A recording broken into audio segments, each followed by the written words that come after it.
แจกเงิน10,000 บาทสัปดาห์หน้าจริงไหมมีคุณผู้ชมถามมานะครับบอกว่าไปดูข่าวมาเห็นมีการพูดคุยกันบอกว่าเกี่ยวกับเงินดิจิทัล10,000 บาทสัปดาห์หน้า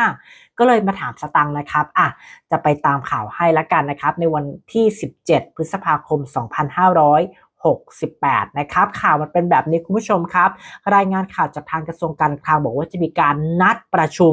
คณะกรรมการนโยบายกระตุ้นเศรษฐกิจนะครับที่มีท่านนายกหญิงเนี่ยคุณแพทองธารชินวัตรจะมีการทบทวนเรื่องของโครงการแจกเงินนะครับดิจิทัล10,000 บาทเฟส3ในสัปดาห์หน้าไม่ได้หมายความว่าสัปดาห์หน้าหรืออาทิตย์หน้าจะแจกเงินนะครับแต่มีการประชุมทบทวนอีกที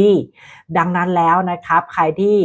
ได้ฟังข่าวมาเนี่ยอย่าเพิ่งเข้าใจคลาดเคลื่อนนะครับอาทิตย์หน้ายังไม่ได้มีการแจกแต่อย่างใดตอบเคลียร์ชัดนะครับส่วนหลังจากการประชุมจะมีเงื่อนไขรายละเอียดอะไรเพิ่มเติมนะสตังค์จะรีบอัปเดตแล้วก็เกาะติดให้ใครที่ไม่อยากพลาดข่าวสารเงินดิจิทัลเฟส3นี้นะครับก็อย่าลืมละกันกดติดตามและกดกระดิ่ง YouTube ช่องสตังค์มีเดียได้จะไปตามข่าวให้แล้วเจอกันในข่าวหน้านะครับดูข่าวสิทธิและโครงการต่างๆจากทางรัฐบาลรวมถึงข่าวดังอย่าลืมกดติดตามและกดกระดิ่ง YouTube ช่องสตังค์มีเดียช่องสตังค์มีเดียช่องข่าวของคุณ